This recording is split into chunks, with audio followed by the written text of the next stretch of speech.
Assalamualaikum warahmatullahi wabarakatuh. Balik lagi di channel Ale, channel paling ngocol, bahas pinjol.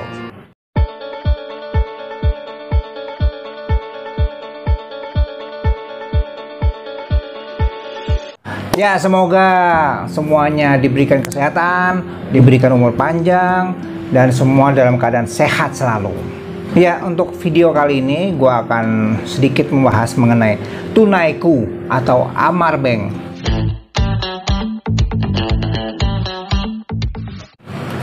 Kira-kira di sana lo bisa mengajukan cicilan atau keringanan pembayaran angsuran apa enggak sih? Yo, siapa yang punya utang di Amar Bank? Hahaha. Ayo, satu. Amar Bank atau Tunaiku, barbar suka menagih, keluar kondar kadang-kadang kalau yang ditagih bandel, ya, suka ke kantor, ya, suka mempermalukan, ya. Jadi sekilas mengenai Amar Bank atau Tunaiku, jadi mengenai tagihan-tagihannya, gimana cara menagihnya, ya, tingkah-tingkah debt kolektornya, ya. Jadi pertanyaan dari gua, bisa nggak sih di Tunaiku itu melakukan pencicilan dengan semampu lo, ya, semampunya lu, ya. Jadi lu mampunya adanya berapa, karena keadaan sekarang lu bisa mencicil seperti itu. Jadi jawabannya adalah boleh, ya. Ini hanya jawaban kita aja, ya. Itu boleh dibayarkan untuk semampunya. Dalam artian lu bukan berarti lu bisa seenaknya aja membayarnya. Misalnya lu lagi mampu bayar, terus lu nggak bayar dengan nominal yang ditentukan sesuai angsuran, itu nggak bisa. Tapi dalam kondisi ini nggak bisa membayar sesuai dengan yang Tunaiku inginkan, ya. Misalnya pinjamnya 20 juta, angsurannya 1.200.000, terus lu nggak bisa bayar, terus lu main kabur gitu aja, itu nggak bisa juga. Setidaknya lu membayarnya bayarnya setengahnya mungkin, atau 1 juta aja, atau bahkan ada yang 500 aja, itu masih diperbolehkan, ya, dengan catatan. Tapi ada catatannya, ya. Lu melakukan proses-proses sebagai berikut dulu. Misalnya lu melakukan negosiasi sama recovery, ya, bagian recovery, bukan debt kolektornya. Jangan nanti lu negosiasi sama debt kolektornya, lu malah diduitin, ya, malah dimasukin virtual account yang bukan resminya, dari Tunaiku. Lu bayar, ternyata nggak pernah kebayar itu, utang lu itu nggak pernah dibayar. Jadi lewat recovery-nya aja, ya. Jadi lewat recovery lu mengajukan, Pak, saya ini mau bayar, mau melunasin utang, ya, tapi kondisi saya memang sudah mungkin udah berapa lama jadi terpuruk. Sebelumnya mungkin nggak pernah terpuruk, jadi belakangan ini jadi terpuruk, Pak. Mohon dibantu untuk kebijaksanaan dari Tunaiku. Nah, dari situ lo nego angka, ya, nego lah di situ sesuai dengan kesanggupan lu setiap bulannya, ya.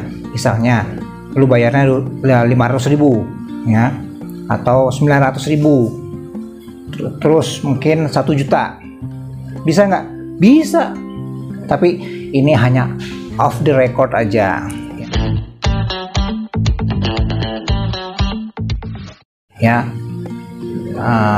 Sudah pasti yang mereka jawab secara official, nggak bisa dong sesuai dengan angsuran lu. Misalnya 1.250.000, ya harus 1.250.000 lu bayar ke gua. klisenya seperti itu ya.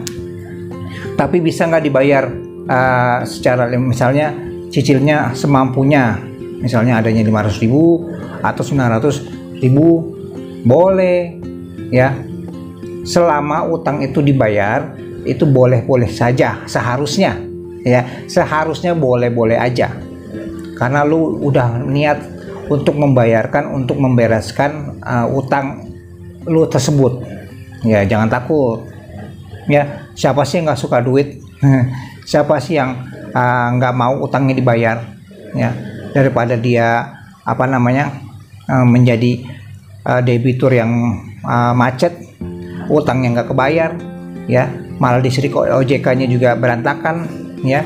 Pasti bisa itu ada win-win solutionnya.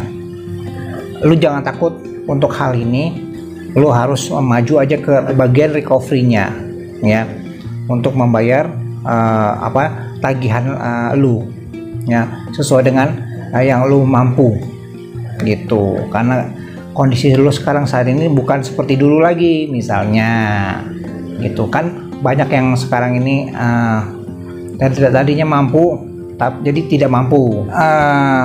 Bagi lu yang memang ada waktunya, datang aja ke Tunaiku atau Amarbank, datang bersowan ke sana ya.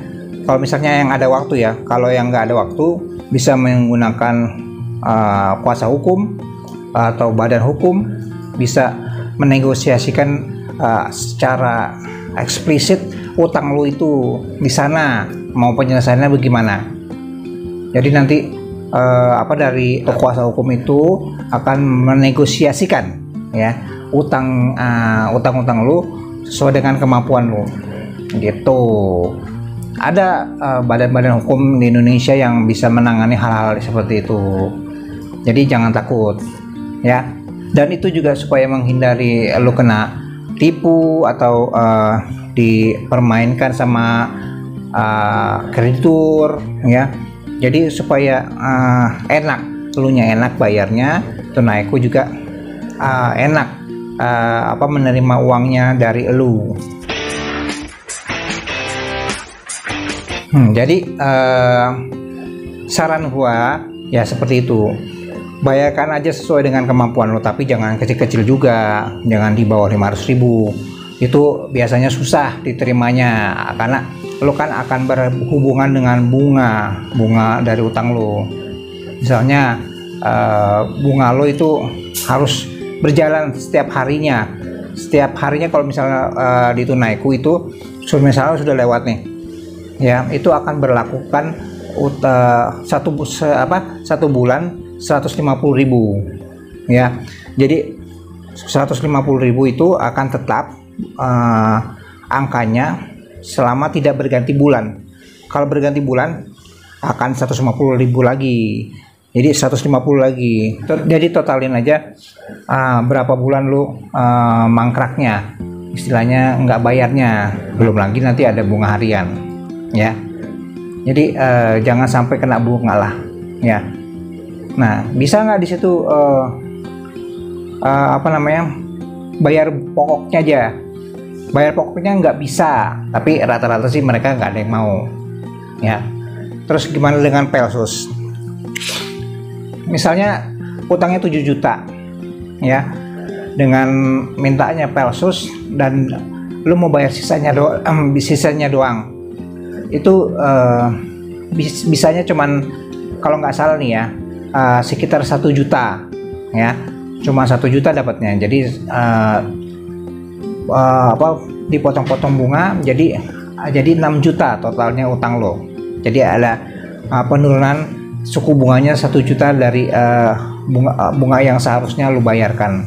Jangan takut, selama itu negosiasi ya, lo dalam proses negosiasi lo masih bisa bayar sesuai dengan kemampuan lo ya.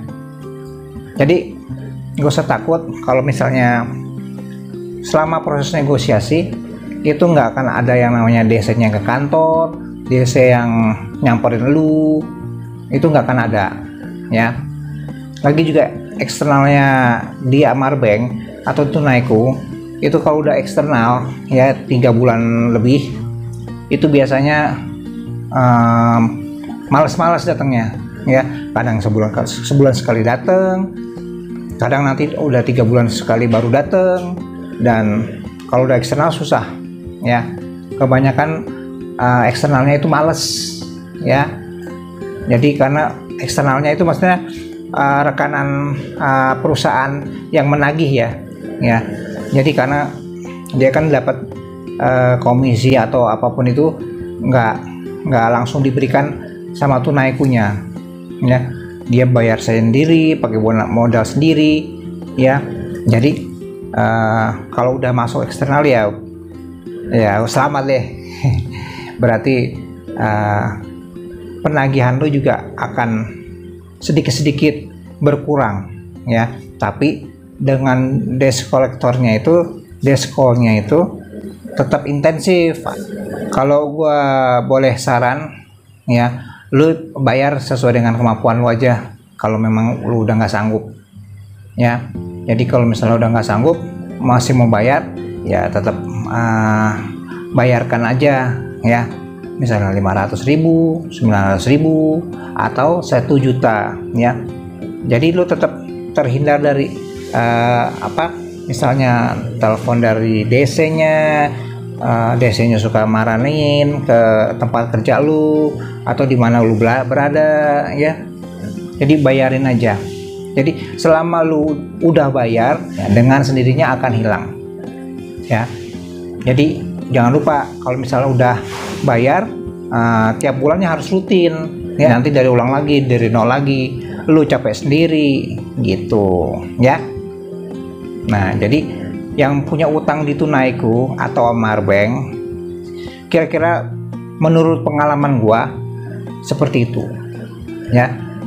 Dengan proses negosiasi yang panjang, lo kan akan bisa membayarkan hutang lo yang belum lunas ya. Well, oke, dari gua itu saja videonya tentang Tunaiku Amarbank yang bisa cicil apa enggak. Sampai di situ dulu ya. Kalau misalnya ada kurang-kurang nanti isi di komen aja ya. Gua Ale Tamela izin mundur dulu. Assalamualaikum warahmatullahi wabarakatuh.